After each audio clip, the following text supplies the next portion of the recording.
Welcome to today's episode of The American Paradox, where we dive into pressing social issues facing the United States today. I'm your host Wenhan from Beijing Review, China's only English news weekly. In recent years, a growing narrative in the United States paints China as its primary adversary, a global rival that must be contained. But is China truly challenging U.S. dominance on the world stage? Joining us is Corinna Mullin, an adjunct professor of political science at John Jay College, City University of New York.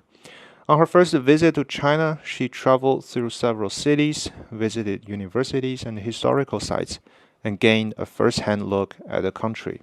What are her impressions of China, and how does she view the narrative of rivalry between the two powers? Professor Mullin, welcome to the show.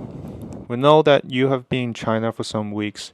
Can you share with us your experiences in China, and what do you think of the country? Yeah, it's been a wonderful experience so far. I've been here for close to 2 weeks. I was very lucky to be able to visit Northwestern University and Fudan University. We also had the opportunity to go to Yan'an. We learned about the culmination of the Great March. We got to visit the Edgar Snow Museum to learn a little bit more about the Red Army and its role. Then we went to Fudan, to Shanghai. I had the opportunity of teaching at Fudan University Summer School, and that was another wonderful experience. I have some wonderful students in New York, and I was thinking during these visits that it would be great to bring my students over here, the students that I've teach and are in my community, to bring them here to learn more about China. Would you like to share some similarities or differences between the two countries based on your observation? Yeah. Well, firstly, China feels like we're in the 21st century. You come here, things work. The infrastructure is pretty incredible. I stayed in a smart hotel when I was in Shanghai, where we had robots bringing things to the rooms, and everything was very advanced, and the technology is very modern. It's very clean. The trains, we've taken subways, buses, cars, everything functions so well, very safe. And, in addition to the ideological differences, which I've experienced, those material differences are very impactful.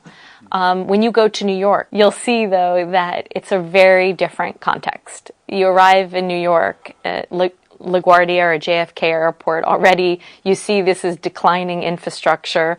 The highways are a mess.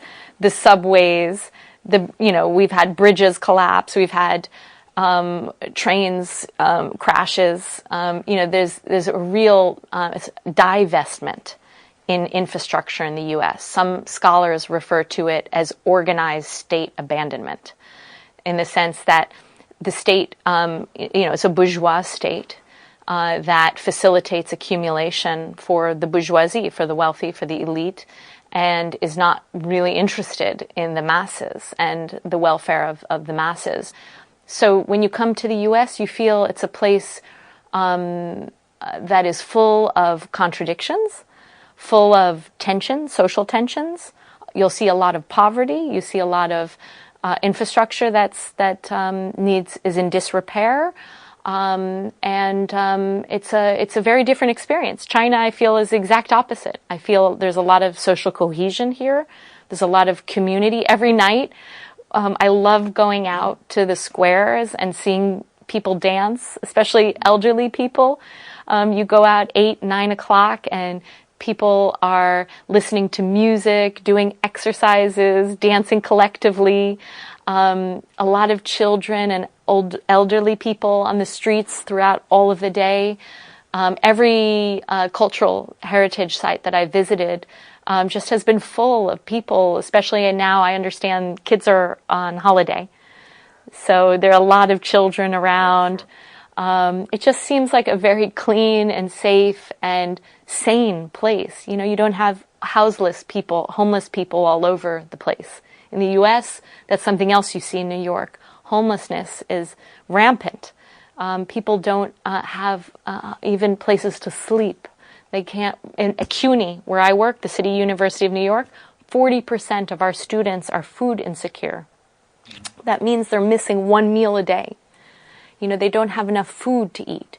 And this is in the richest country, in the richest city. New York is the richest city in the world. Our GDP of New York exceeds many countries. But it's about the question of how wealth is distributed. And China is very different from the U.S. in that way. Wealth is distributed in a way here that protects the population, looks after the interest of the masses.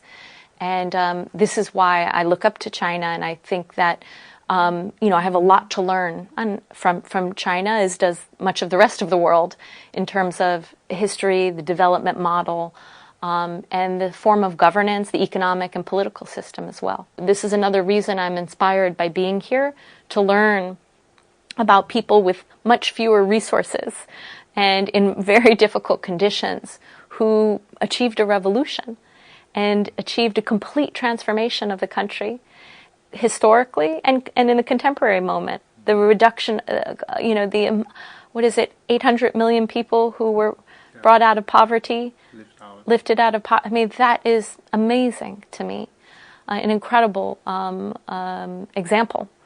And in the U.S., we're going in the opposite direction.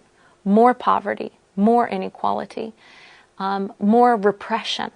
So for us in the U.S., it's our responsibility to lead, to follow, and to follow the lead of the global majority that are pushing for these transformations to take place. And we need to explain to the people in the U.S. why it's so important to learn and support these changes and these transformations that are happening on a world scale. And the rise of multipolarity is really crucial and central to that. These are all amazing developments that are happening, and I think they're good for the world, for the globe, to create more equality and harmony in the world system, but they're also good for the U.S., because the more that these changes happen externally, the more that we have space in the U.S. as leftists to fight for a fairer and more just system. And we have all these models now that we can point to and learn from. And do you think China's rise is a challenge to the U.S. dominance in global economic governance? Yes. Yes, I think this is a huge issue for the U.S. Yeah. And it's the reason for the growing aggression towards China. And this is not recent. It didn't just happen under Trump, but it's accelerating under Trump. But we can go back, of course, to Obama and his discussion, right, of the pivot to Asia or pivot to China, which he talked about at the time of moving the focus of the U.S. foreign policy machine and military establishment away from West Asia and towards East Asia and towards China specifically. And the reason for this accelerating, especially right now, is very much about China's rise. When we talk about the media and the propaganda and the distortions, but there are also real material interests and reasons for this. The U.S. Monopoly capital, which has been used to dominating the global economy for several hundred years, not just the U.S., the Western capital in general. And they did that through histories of settler colonialism and genocide against indigenous populations, slavery, which paved the way for the birth of modern capitalism, colonialism, which also, as Lenin talked about, as an expression, and imperialism as an expression of the highest stage of monopoly capitalism. So, this has been going on for centuries, and Western capital has gotten used to their ability to accumulate in a polarized way, in an unequal way. That means that, draining the wealth, the surplus value, all of the profits from the rest of the world, and bringing it to the north, to the core countries like the U.S., like Western Europe. That history that process is no longer viable today. They are losing out on profits because you have the rise of more powerful states, the BRICS countries, the U.S. Political and economic establishment. Thought that China would be at the lower end of the global value chain, right? Just producing things that are inputs to commodities then that are, the higher value is added in the core capitalist core states. And that didn't happen. China actually learned, they learned and then they developed and they went beyond U.S. Technological development and engineering. And I think there's a real fear because although the West likes to talk about free market capitalism, there's been nothing free about capitalism. Capitalism as it emerged in the West has always been about controlling markets, about state intervention on behalf of the ruling elite, of the bourgeoisie. The ruling class is the class that made the rules in a way that benefits them. And that's the rules-based order internationally as well. Right? So they've dominated and controlled markets and economies and the financial system through brute violence, right? From colonialism to slavery to imperialist interventions. And now most recently, sanctions. They've used sanctions as part of that, as one of the tools of hybrid warfare to try to undermine the development of global majority or global South states. China is a rising economy, but it's not an imperialist state, and it doesn't have an interest or desire to be. The U.S. is still the dominant power, but it's losing its power because of the rise of other development models. And now states can say, well, okay, you want to sanction us? Well, we'll trade with another country. We'll trade in our own currency if we can't use the SWIFT banking system.